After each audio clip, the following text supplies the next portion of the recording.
time. It's time. It's time. It's Commissioner Cooper, and it's time for TSS Fantasy. Yeah. Yeah. Yeah. Yeah. Yeah. Yeah.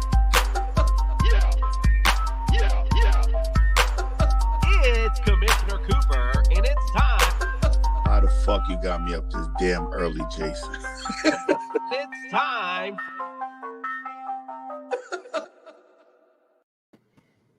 That's right, ladies and gentlemen. It's Commissioner Cooper, and you are waking up with TSS Fantasy.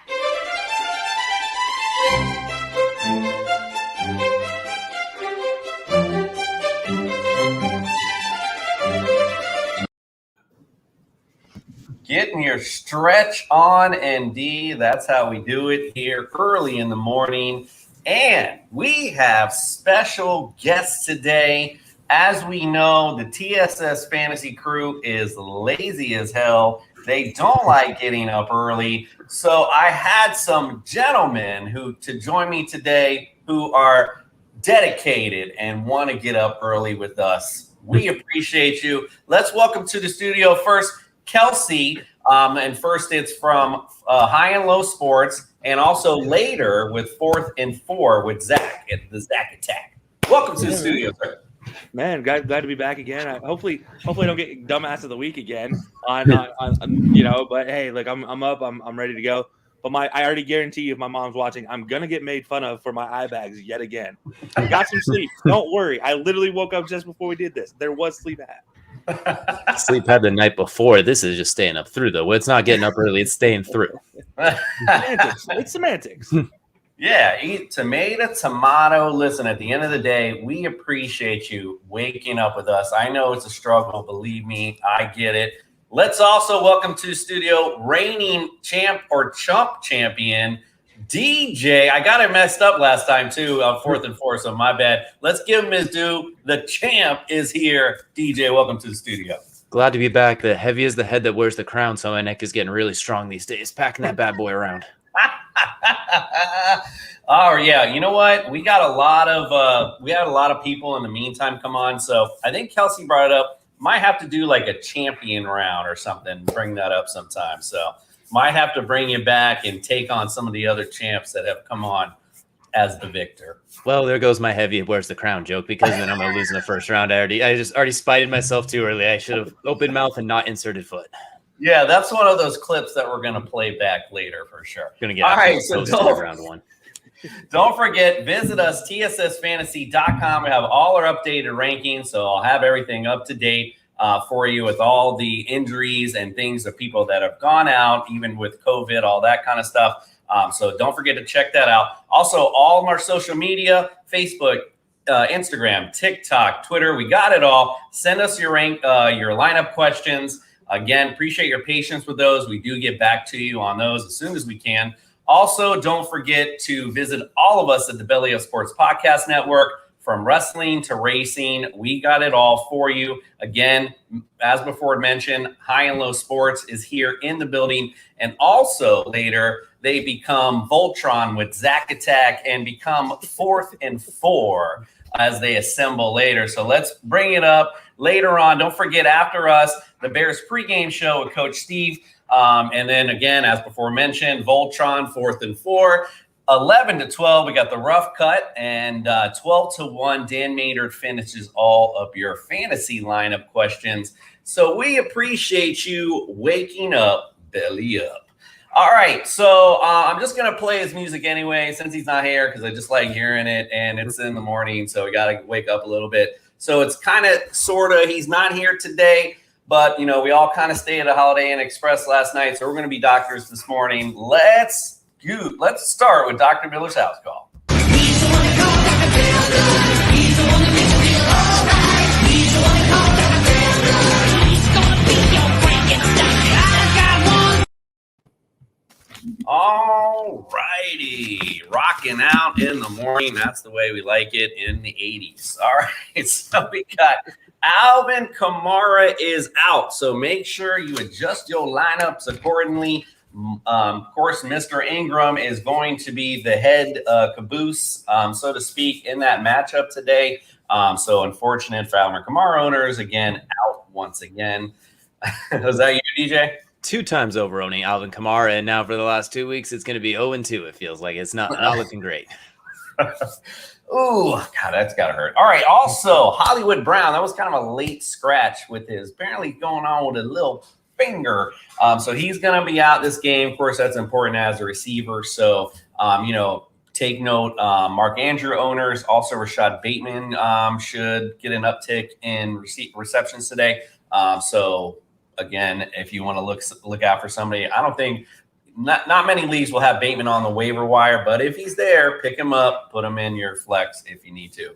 And then give me an invite to that league because I would love to be in that league. Indeed. I always say the same thing. Like, send me an invite. I definitely want to be in your league if, certain people are still in your waiver wire. All right. Amari Cooper is out because of COVID. Shame. Also not vaccinated, so he might be out next game too. Sorry for you, my friend. That sucks. McNichols is out as well, but he hasn't really been doing much in that Titans backfield, so not really fantasy news there. Of course, DeAndre Hopkins, man, for Arizona Cardinal fans and for fantasy owners. This guy is taking like a little vacation within the season. Now still out with this hamstring issue. So again, very interesting to say the least. Christian Kirk owners as well. Christian Kirk owners, you're obviously going to see an uptick. We'll see about AJ Green as well. We talked about him yesterday, actually, on the Fantasy Family Feud. He's actually leading the league not leading the league, but he was in the top 5 for red zone targets, believe it or not. Crazy enough as that sounds. Obviously not catching them all, but you got doing something with targets. Who knew that AJ Green was going to turn out to be this guy this year? Like, goodness. Yeah, he come from again. It's like, wait, he got a revival? What? Until when you're in that kind of forgets to turn around and the ball goes right behind the head for an interception. But that's neither here nor there. Yeah, and you're going into like a big offense like that. I mean, like I said, somebody like one of our co-hosts could get 1,000 yards possibly in that offense. You just never know. Aaron Jones out with a knee injury. So AJ Dillon, obviously, I brought him up last week, Mr. Thunder Thighs. I love AJ Dillon, especially as it gets cold. He had a great game last week. We'll see what he does this week. We'll talk about that in a little bit. Antonio Brown still out. Looks like it's going to be a little while with his ankle issue. We'll talk about that Tuesday with Dr. Miller a little bit more. Get a little bit more in depth into the anatomy of it. Because it's, again, interesting. He's been out this long. It didn't seem like it was going to be this long, and it's been kind of prolonged as we kind of gone along here. Jermichael Hasty as well is out. So again, with the 49ers backfield, it's always this revolving door anyway. Elijah Mitchell's doubtful as well. So we'll see who steps up this week. You just never know. Will Trey Sermon finally get out of the doghouse? It's everybody but Trey Sermon. That's their running back field as well, too. Just because DJ picked him up before the season, said everyone should. It's spite DJ year. So everybody but him. I'll step in and get 100 yards before Trey Sermon does. To be fair, he was the hot guy. Everyone was bringing up Trey Sermon a lot. So, I mean, listen, it's okay to get caught up in the hype sometimes. I mean, I've done it plenty of times. I'm a Dolphins fan. Trust me, I get it. I just want to see Trey Lance hand it to Trey Sermon so we could have 2 Treys or Trey squared, something like that. Like they took that away from me. The Trey square. I like that. I like that a lot, actually.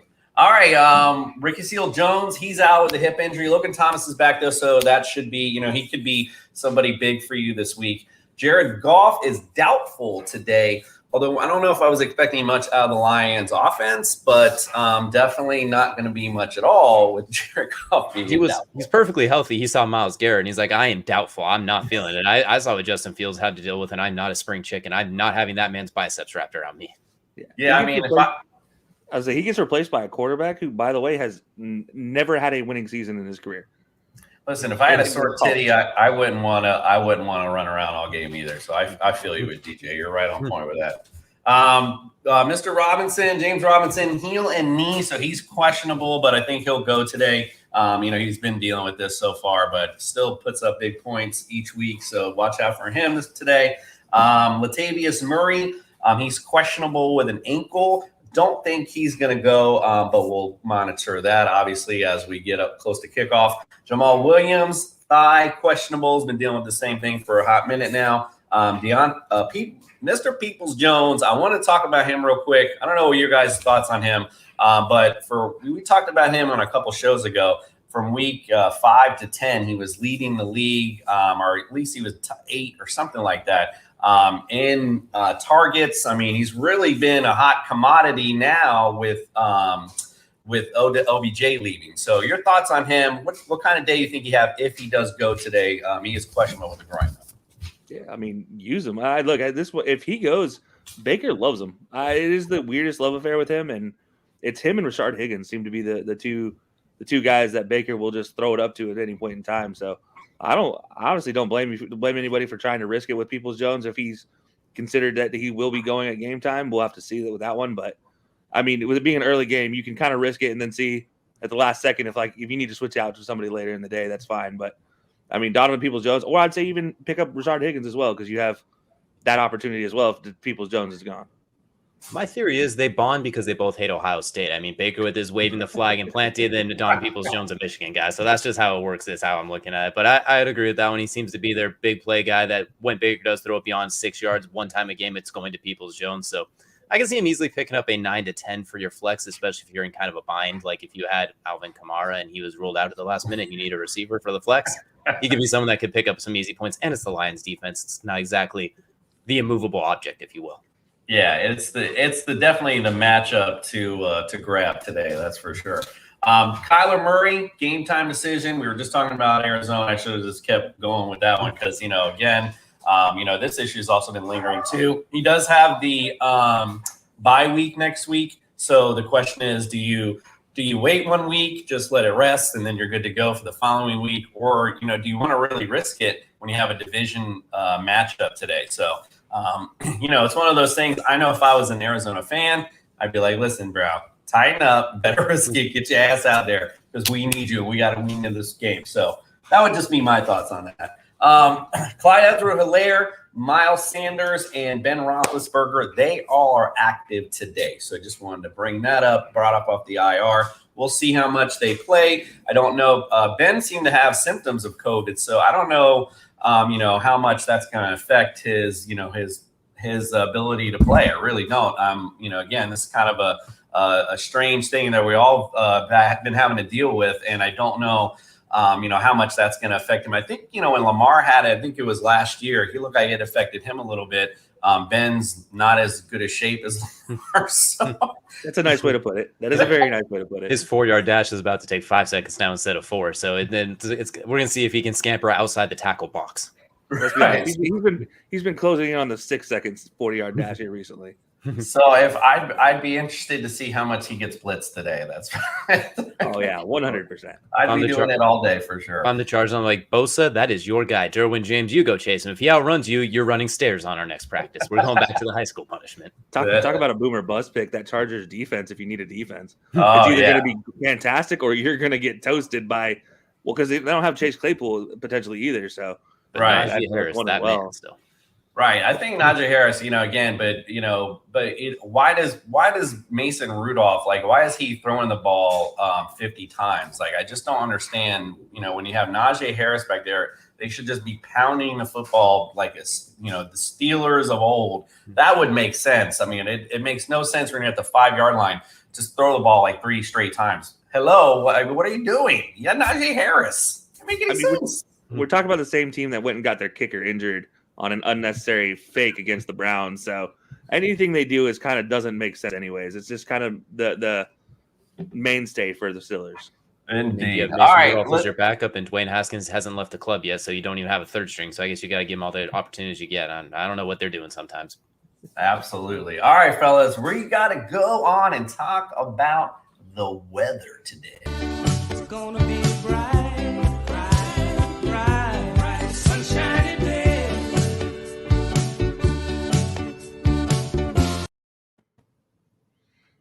All righty. So today's weather, I keep talking about it every week, and 1 week it's really going to matter. Like it hasn't really mattered so far, but it may be a little bit in a few bit this game as these weather start to turn a little bit as we start to get going. So maybe a little bit today. Indianapolis at Buffalo, it's 44 degrees, overcast. Winds are 10 miles an hour, so nothing crazy, but it's still a little bit breezy. Baltimore at Chicago.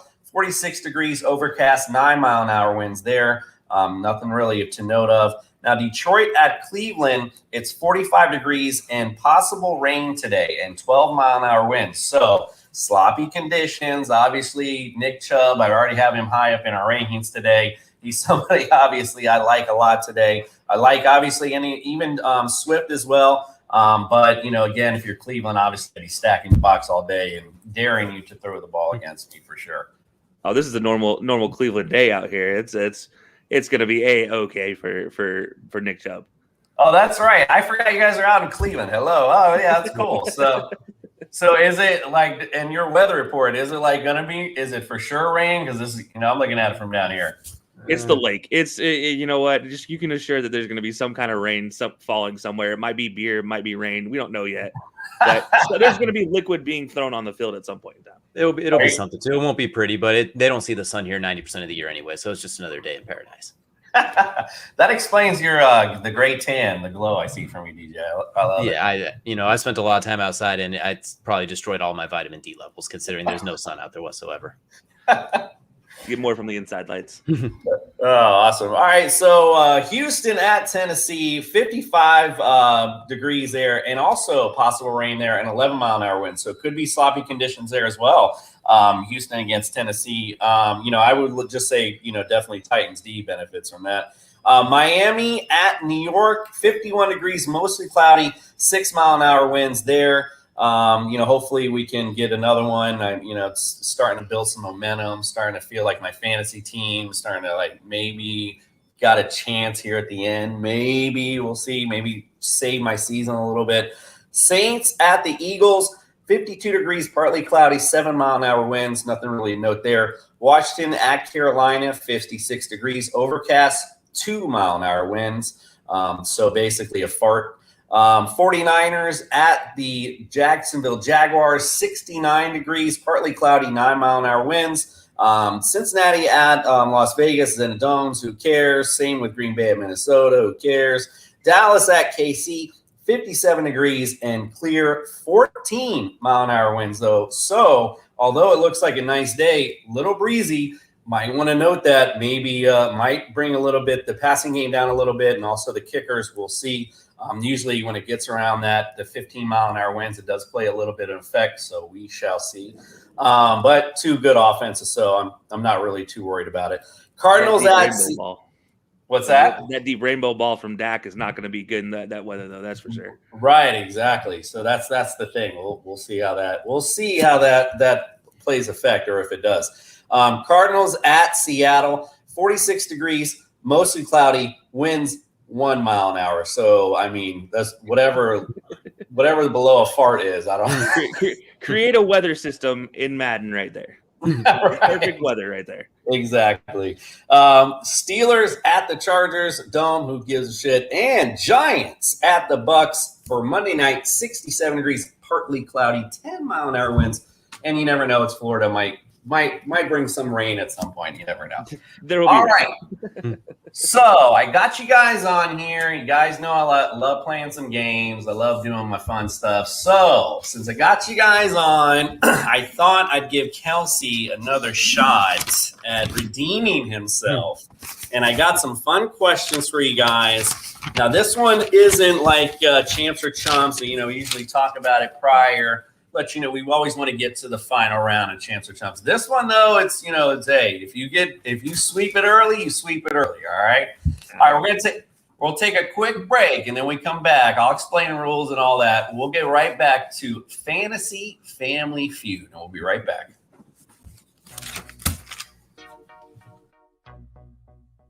Hey, everyone, it's Commissioner Cooper from TSS Fantasy. We are the fantasy show of the people, and our network, the Belly Up Sports Podcast Network, is no different. So we teamed up with our friends from Manscaped to give back to the people for an exciting holiday giveaway. We want you to look and feel smooth this holiday season. So we're giving away the Manscaped 4.0 Performance Package. And all you have to do is go to our Facebook page at Belly Up Sports, give us a like, and that well-deserved 5-star review, and you're entered to win. It's as simple as Grandma's holiday pie, and who knows what holiday magic awaits once those ornaments are looking shiny and new again. So what are you waiting for? Give us a like, that well-deserved 5-star review, and you could be belly up all holiday season. Indeed. If you guys have not gone to Belly Up and put your stuff in, bro, I don't know what you're waiting on, right? I already did it. They were like, "Hey, you can put it in there too." I was like, "All right, done. You got me." Easy Listen, peasy lemon squeezy. The ornaments are definitely saying a thumbs up for it too. Squeaky clean. all day. I mean, listen, who doesn't want to be belly up all holiday season?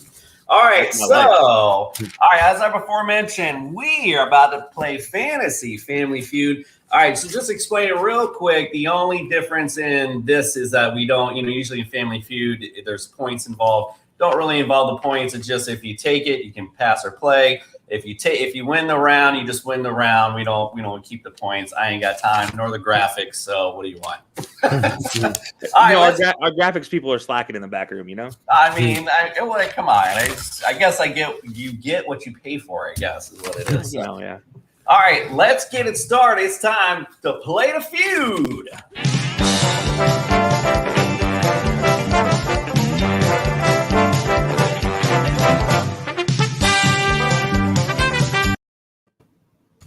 All righty, ladies and gentlemen, let's get to our first question. Who are the top 5 rushing yard leaders in a single season? All right, so number 1 is Eric Dickerson. Wait, hold on. So Eric Dickerson, Rushing yards leaders all time. All right, so you got the first one, and I'm sorry, I don't have the graphics, so we'll just have to keep track this way. So yes, number 1 is Eric Dickerson. Would you like to pass or play? I got a feeling I already know what you're going to say. We'll play it. Why not? We'll let it play. All right. I feel like he's already got the list ready. All right, so go ahead. What is the next one? Number 2 is Adrian Peterson. Adrian, like this guy literally has the list, I think, in his head. Number 2. All right, number 2. This is where it gets rough. I remember the first 2 pretty closely, but this is where it gets a little bit goofy. Okay. And it's in. Let's see. I think Chris Johnson cracks the top 5, if I'm not mistaken. Chris Johnson.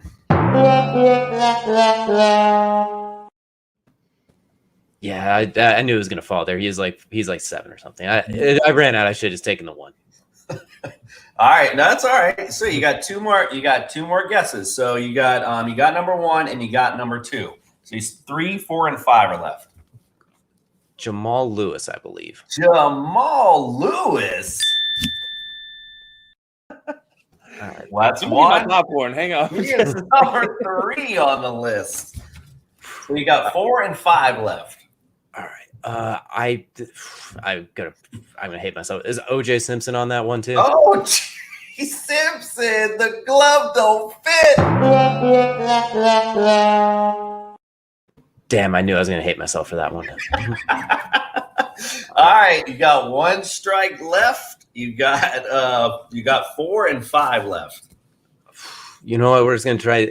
No, he's not gonna be on there. No, the brain running out of space in there. The archives are running thin now. I got those 3, but that's. Is Derrick Henry on the list? Derrick Henry. Wasn't expecting that one. That was the Hail Mary shoot. I don't have the 2-point conversion attempt on standby. He's number 5 in 2020. You got 1 strike left and 1 answered left. Number 4. All right, so it's not Chris Johnson. It's not OJ. All right, hold on. racking my brain. I'm going to figure this out eventually. It's process of elimination in my noggin. I will work my way there somehow. I don't know how, but we'll get there. Is it Walter Payton? Walter Payton.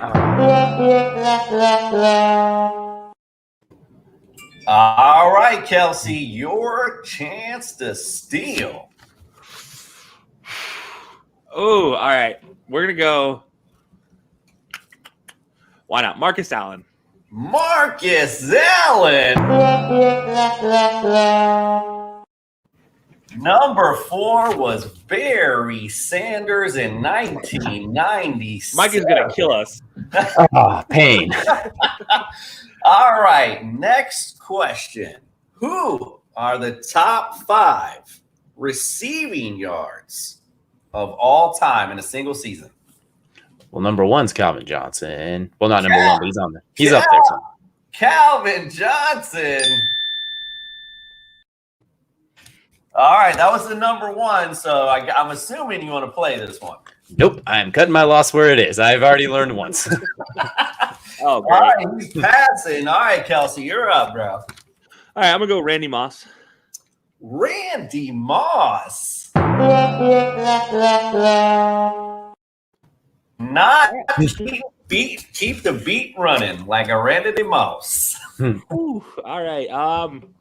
Oh man. All right. Jerry Rice, I guess. Jerry Rice.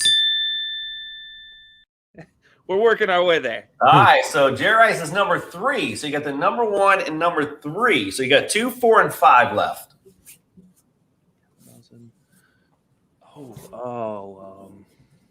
This is a long shot, but Chris Chambers. Chris Chambers. I like the name. There's somebody random. I know there's somebody random in here, and I'm just going for that one. And now You picked with your heart, not your head on that one. You remember the highlights, and please try to speak it into existence. That was a rough one. We're not going to do that again. We're probably going to do that again. Who am I kidding?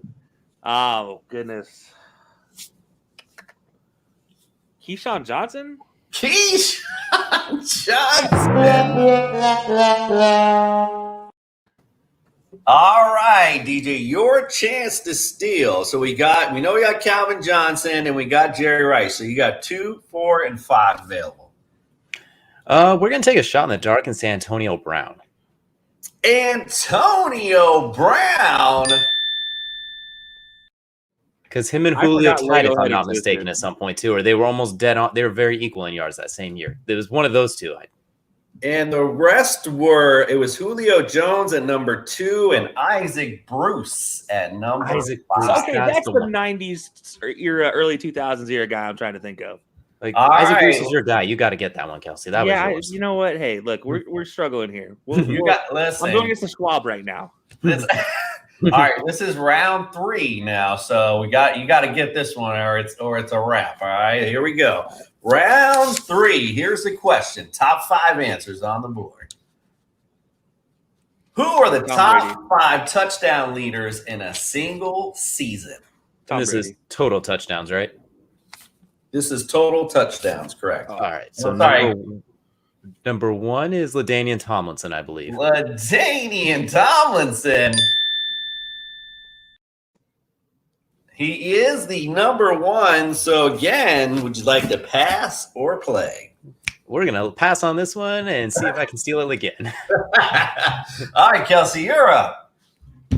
Total touchdowns. Oh, God. All right, well, receiving touchdown leader in a season would be Randy Moss. So I feel like he should be up there. So Randy Moss.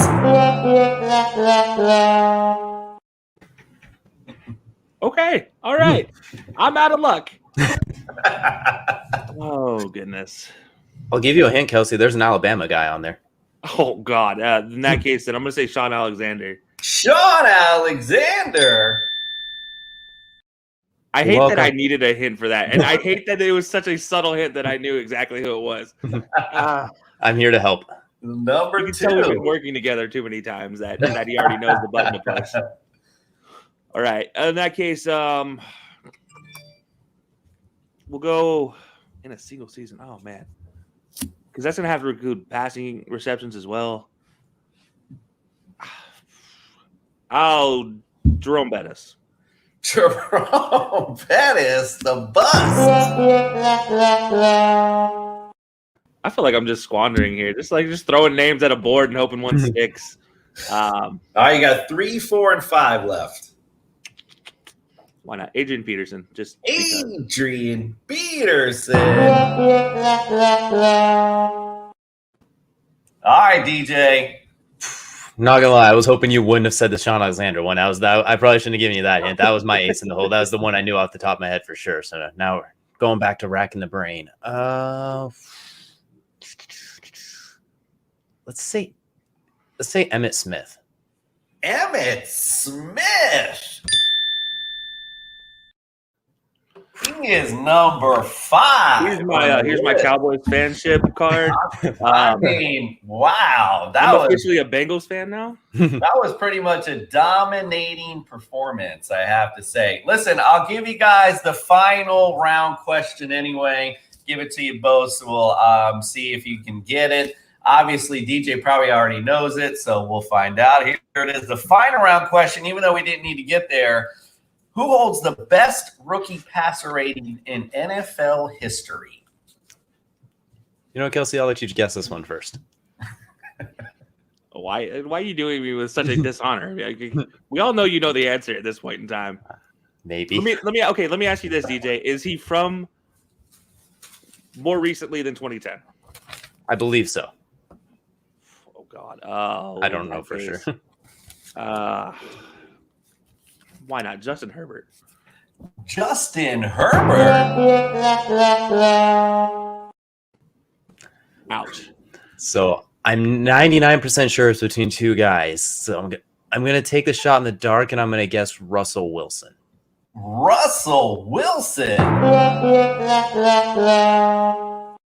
3 is Hallelujah. It's got to be RG. No, it was Dak Prescott. Kelsey, turn in your second Cowboys fanship card. Wow. That's your second team? No, I'm a Cowboys fan. And just ignore everything successful that's ever happened as a Cowboys fan. And I just think about the lowly years from 97 to now, or 98 to now. Wow, that's kind of embarrassing. No. Can we replay this? All right. Well, can we just give DJ his own Q&A show at this point in time? Let other people go up against that. Listen, we got something fun and exciting coming up. We're in the process of he's gonna show his skills off before you know it, after the holiday season. That's for sure. All right, let's get it started. We got 30 minutes to break down the rest of the NFL today. So let's get started with our breakdown. Don't stop, get it. Don't stop, get it. That pussy.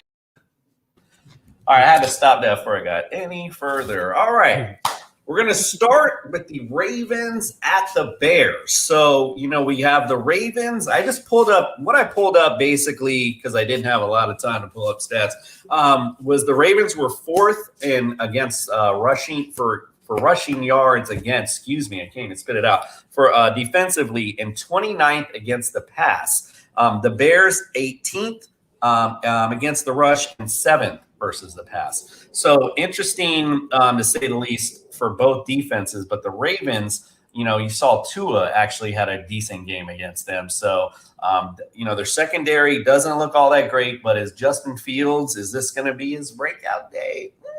I mean, if he's going to have it, today is going to be the day to do it. Again, David Montgomery came back and just took over the backfield. It was like, listen, I don't know what y'all were doing, but time to go take a seat. This is my house. I'm going to handle it from here. So he should have a decent day today, although the Ravens, again, tough against the rush, but should be, again, decent. Lamar, no matter what, is Lamar Jackson, again, making case for MVP, because without him, what are the Ravens, essentially? So without Hollywood Brown, talked about Mark Andrews having a good day today. Rashad Bateman going to have an uptick in targets as well. Fellas, your thoughts on this matchup? Who do you think is going to win? Anyone you like in it?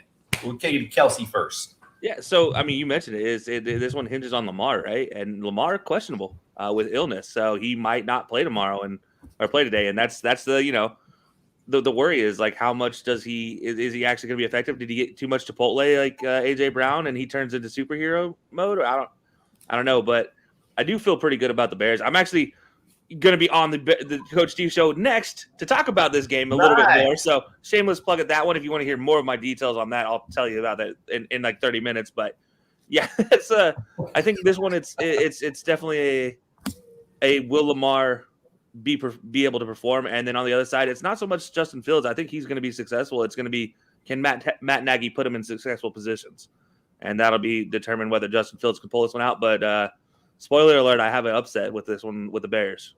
Man, so you're on for 3, bro. I'm not sleeping for the next 24 hours. I'm good. Doing it, bro. Mom's gonna be proud, man. Mom's gonna be proud. I'm gonna hear so much about my eye bags. I just can't get over it. Any company out there that sells eye bag products, just let me know. I'll take some too, bro. Hey, we're getting there, bro. I mean, I get it. DJ, what's your thoughts on this one?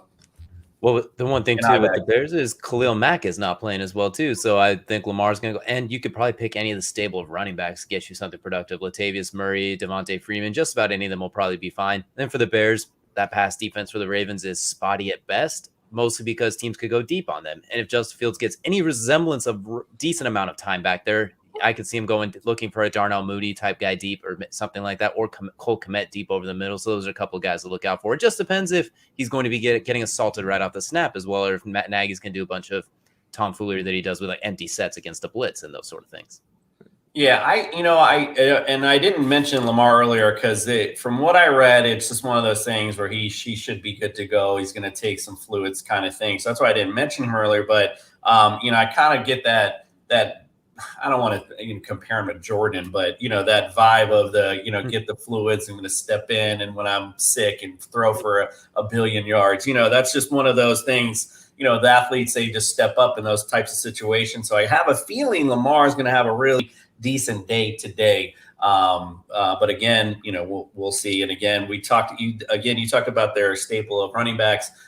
Pretty much anyone you insert against this Bears D. But again, Kelsey though has an upset. I think, or is it because you're on a certain show next? Or? No. I'm picking pure. I think Matt Nagy finally figured this one out and is fighting for his job, and he figured out like I shouldn't call plays, and that's his success. I should just sit there and look pretty and looking pretty at least, and then just at least let Justin Fields survive and let him look pretty. That should be Matt Nagy's job for the rest of the season. That's Nagy, you look pretty. Yeah, like just go look pretty on the sideline. There's no reason to try to call plays. He's not that guy. All right, so next we got Lions at Cleveland. So, again, we kind of went over this a little bit earlier. Lions defense, not very good against the rush, 29th, 12th versus the pass, 8th on the Cleveland side, 8th versus the rush, 16th versus the pass. Can't even talk this morning. So interesting to say the least on Cleveland side. Nick Chubb's going to be real decent play for you today. Do I like Ernest Johnson? Yes, I do, because you still don't have Hunt back. Demetric Felton's like whatever. They obviously like Johnson a lot, and they tend to lean on him. So they have no problems, I think, interchanging him and Chubb. So I like both of them. Jarvis Landry, good game today, I would expect. Also, we talked about Peoples-Jones. If he's good to go today, he should have a decent game as well. On the Lions side, with Goff not playing, or if he does play, does it matter? I don't know. Do we care? Swift, is pretty much about it. Maybe Hawkinson with some garbage time. That's about it, all I got. Guys, DJ will go to you first. Mix it up. What you think about this matchup? Well, this unfortunately has over by halftime written all over it. It feels like the last time we saw an Ohio team take on a Michigan team earlier on Saturday, where it ended at 56-7. That's what I have a feeling this one could end up being like as well too. So I'm just gonna throw in David Njoku. I can see the tight end for the Browns getting into the action. He's been very boomer bust. Like I remember against the Chargers, he went ballistic, and then the next 2 weeks he was not. You could have told me he wasn't on the field. So I could see him getting in the end zone, maybe like 10 points or something like that. And then for the Lions, you're talking most likely garbage time or kind of fluky points. Maybe Amon-Ra St. Brown, like deep on the receiver chart. You're like, I need a flex badly because everyone's broken. Maybe he gets you like 6 to 12 points, something like that, just from late receptions, maybe a really late touchdown to make it 56-7, but there's not a whole lot on the lines to like besides maybe Swift.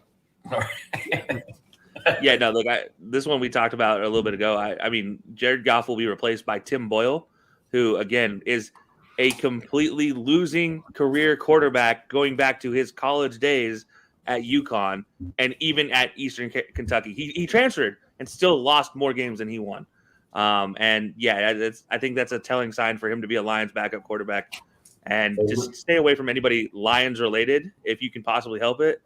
And honestly, I wouldn't be surprised to see 2 out of the 3 tight end trio for Cleveland have an absolutely fantastic day.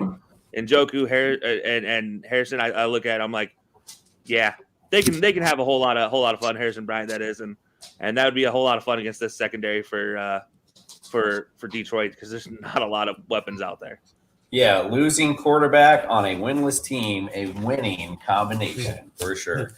Green Bay over 400. Green Bay at Minnesota. This is an interesting game. I've liked Minnesota this year. I've seen them. I think that it's been talked about a lot how they've, barely lost some of these games. They've been in these games. They have a good, decent team. Overall, Kirk Cousins is kind of up and down though. However, not very consistent in the quarterback play. Obviously on Green Bay side, now Aaron Rodgers is back, hopefully doing his thing with Devonta Adams, the whole 9. So it should be a decent day for Aaron Rodgers.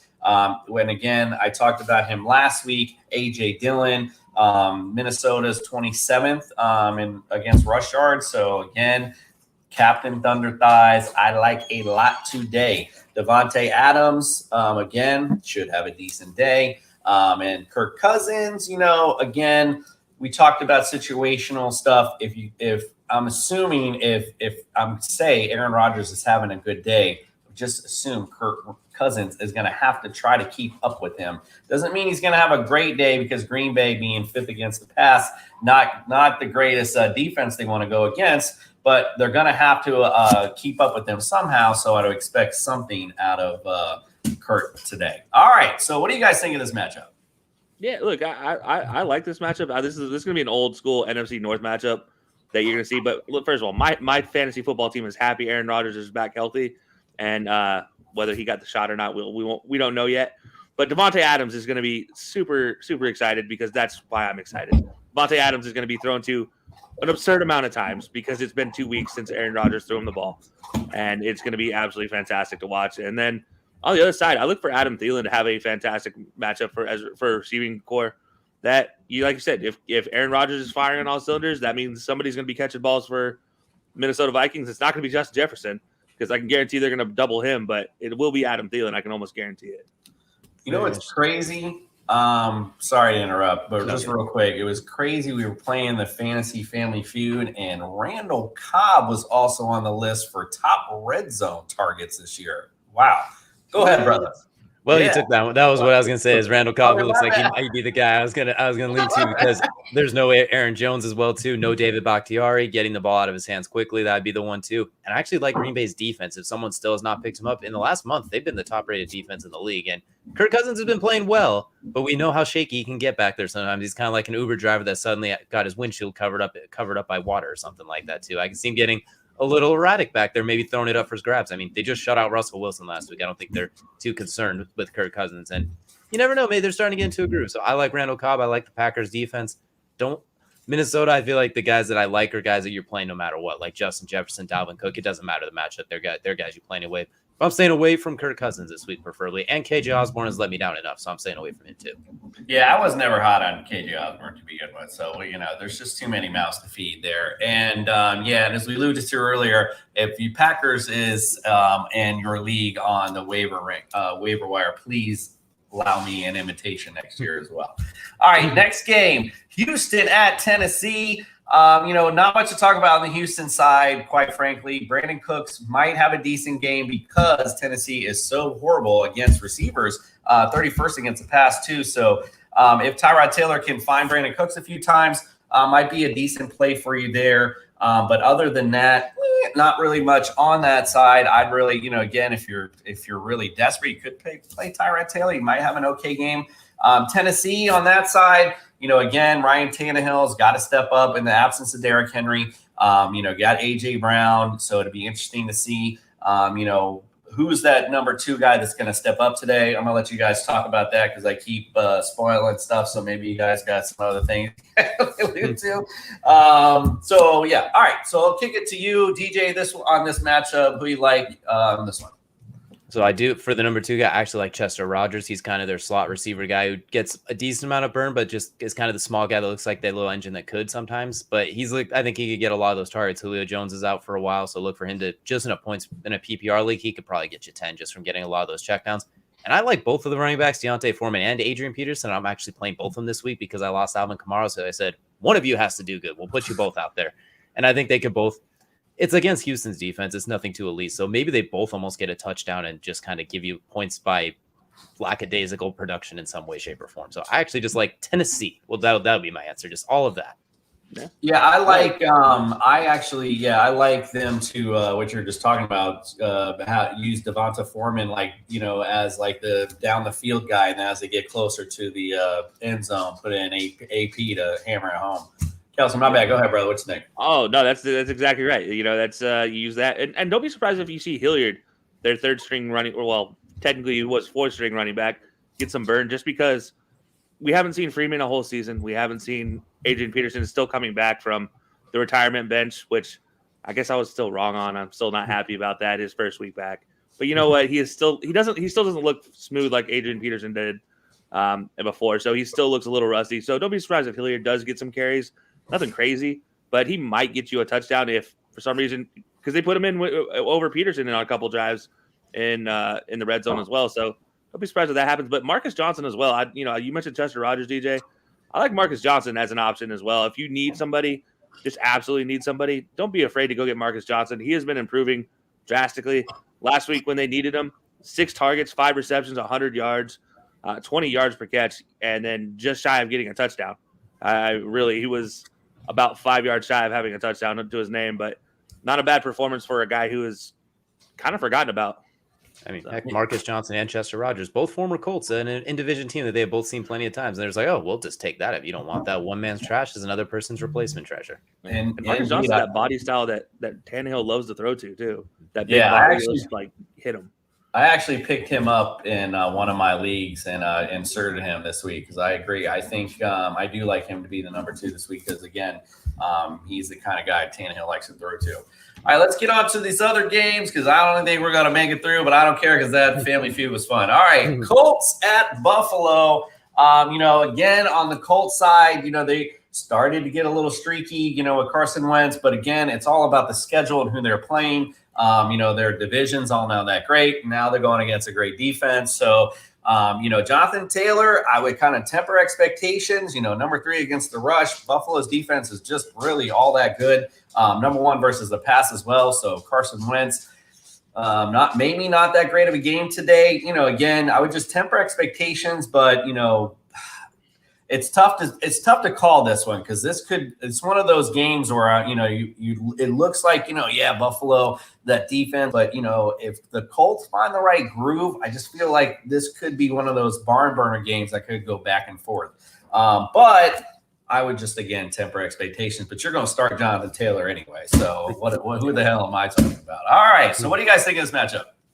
Yeah, look, I like this one a lot, and this is nice. I look at this one. You talk about the running game, and how good the Bills are against the run and the pass.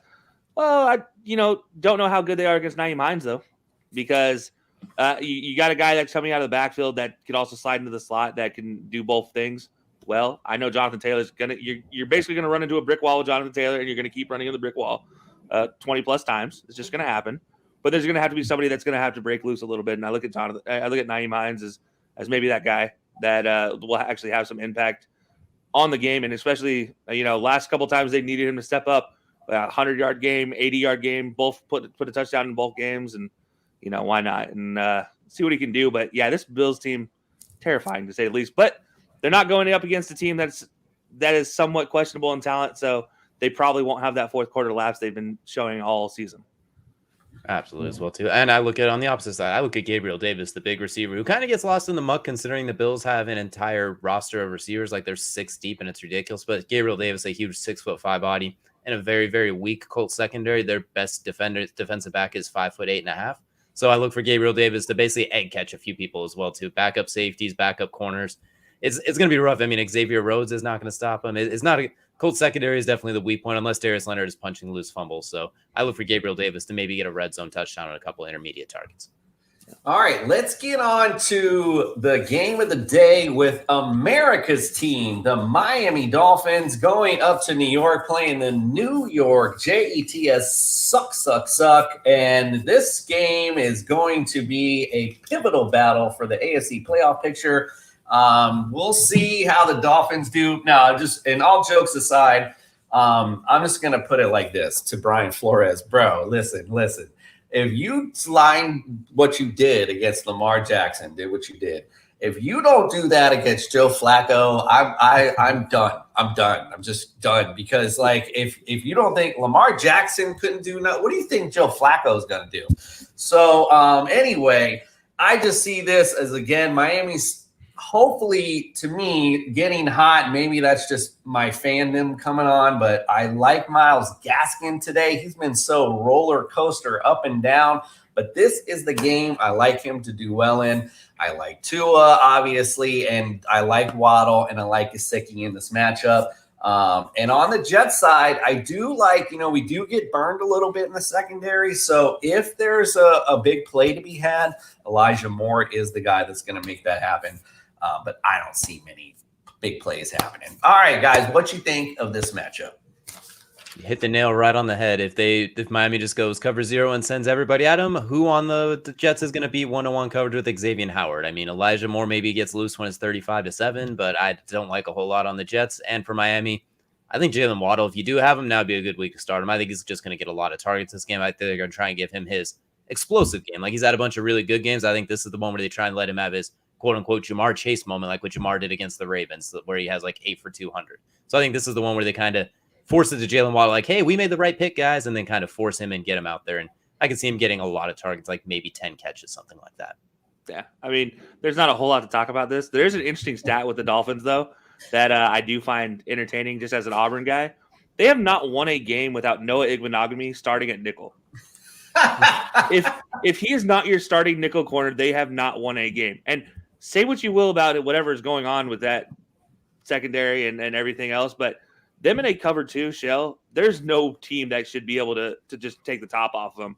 They should easily be able to handle everything underneath. And there's not enough burners. I mean, you talk about Elijah Moore, that's about it. That's the burner on the team. Mims has a little bit of speed. Corey Davis is a pure possession receiver.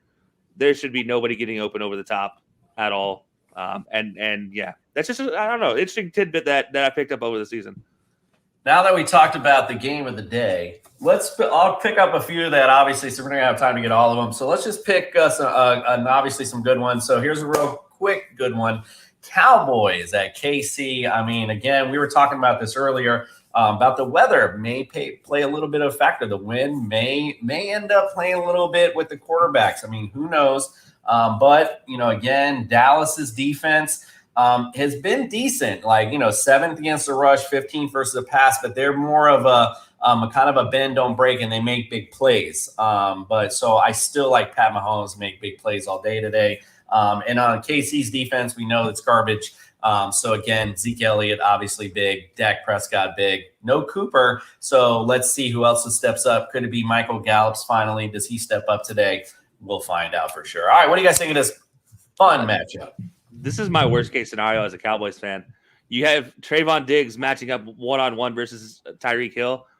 I am not enjoying this battle at all because he gives up the most yardage over the top, but he does make plays in the passing game. So you obviously have Patty on the other side with all his interception problems. So you have potential for Trayvon Diggs to get a pick, but then give up 120 yards to Tyreek Hill and a touchdown.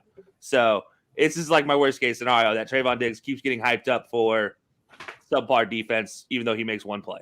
So, this is I look at Tyreek Hill, and there's no reason he shouldn't feast unless they decide they want to bracket and undercut him, and that's about the only chance you have.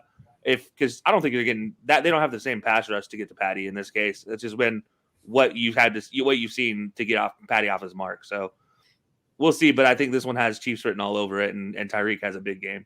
Absolutely. And for fantasy, you mentioned no Amari Cooper. I look at Cedric Wilson as a guy that can maybe slip in there and steal some targets as well, too. A lot of the underneath ones, a guy that breaks a lot of tackles, just a guy that maybe 7 receptions for 70 yards, maybe even squeaks into the end zone. Because, I mean, well, who's going to stop him? Dan Sorensen on the Chiefs defense. Like, it's not exactly, it's pretty much Swiss cheese. So he could be a sneaky pick as well, too. And any Cowboys offensive player I feel comfortable playing, just like I feel comfortable playing any Chiefs offensive player fantasy-wise, too.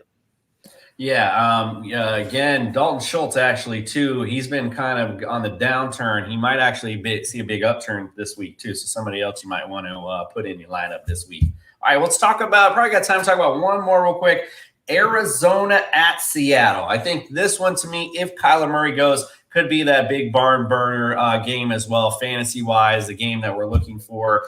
So these Arizona's defense. I know a lot is talking to me, but they're 25 against the rush. They're 8 versus the pass. We saw Russell Wilson struggle last week, but I think that was just him getting back into the groove of football. I think this week he'll get back into the swing of things. And their defense, again, if Kyler Murray goes 24th against the rush, 25 against the pass, so they're pretty much garbage. That's pretty much, they've actually did have a couple good games, but if Kyler Murray goes, it doesn't matter. That offense is going to see a lot of volume. Guys, what you think of this matchup? Tyler Lockett's either going to go ballistic or he's going to get 2 catches for 20 yards because for some reason they either force feed him the ball or they don't throw it to him at all, and then DK is going to go off. But I think it'll be a pretty close game. Russell Wilson getting into the groove. Maybe Chris Carson, if he gets out there, we'll see if he gets anything. But I feel like it's going to boom or bust off of DK and Tyler Lockett. And if I'm Arizona, if I'm any fantasy owner, I'm a little concerned about that because Arizona's defense could be very, very good in spurts as well. Yeah, Chris Carson though he's having season-ending surgery. Oh, okay. I missed that one. So I retract. So whoever is back with this. Hey, all good. And in fact, Alex Collins as well. I forgot to mention that he's questionable also today. So could be Rashard Penny, Travis Homer in this matchup. I mean, so they're going to be struggling a little bit in the run game. So to me, again, could be a big Russell Wilson day. I do like Tyler Lockett a lot today, in that matchup. My bad. Go ahead, Kelsey. Oh, yeah. No, you're exactly right. My whole thing is if the Cardinals have everybody healthy, there's no reason they shouldn't win, period. Like it's just that simple when you look at it. You have Nuke, you have Kyler. My fantasy team is hoping Kyler is playing and is healthy because I don't know if I can handle a week of him not playing anymore. It's been a rough sled for most of it, but it'll work out. And Christian Kirk, obviously Rondell Moore, those guys, especially Rondell Moore, look for him to come back to that early season Rondell Moore where he was just racking up points for your fantasy team. Yeah, you know who else also? I was just as you were talking, James Conner actually today. Oh, yeah. I forgot to mention that their defense, again, Swiss cheese against the rush. And again, if Kyler Murray doesn't go, maybe that's what they end up doing. You big James Conner heavy day. And Eno Williams, I believe he's the second guy. He might be a guy that steps up today too. So I like this matchup. Again, no matter what, I think it's going to be a good fantasy game. So if you've got somebody in that game, I definitely would try to slide them in, so to speak. So, all right, guys, we got to get running because I believe Kelsey he's going to just run on over to Coach Steve's show. That's coming up next. We appreciate you guys waking up, belly up. So again, let me pull up the lineup real quick. Kelsey will be on next. He's just the star of the Belly Up podcast. It's my day network. to make the rounds, He's making the rounds on the network today, ladies and gentlemen. Going on to the Coach Steve show, and then starring with DJ and Zach Attack with the 4th and 4. Sorry, Zach, if you hate that. He's probably like, I hate when he says Zach Attack. My bad. AJ and the Rough Cut Sportscast after that. And don't forget, Dan Maynard finally fills you in with all of your latest fantasy stuff because we don't know what the hell we're doing on this show. All right. So, again, listen. Fellas, I appreciate you guys waking up with us. Anytime you want to come on and wake up with us, because like I said, my showmates are lazy. So you are more than welcome because I appreciate you guys coming on and the Family Feud stuff, man. I just love doing it. Man, I felt like I was trying to climb a seamless wall at that point in time against DJ, and I can't climb anyways. But it was even worse because it was a seamless wall. He knows his info. It's just not fair. It's what I'm here for. I've stumbled on some of those records because in Madden I break all of the records so that I don't know which order they're. I'm like, oh shoot, I forgot I broke the record with somebody else, so that's not actually accurate. So it got me stumbling. Yeah. You can tell why I hired him as my co-host. Hey, man, he is the man. All right, guys, we appreciate you. Don't forget, wake up, belly up, and we appreciate you. And also, don't forget, we got some exciting stuff coming up with DJ, and we're going to test his knowledge. We're going to test your knowledge, too. We appreciate you guys, and we are out.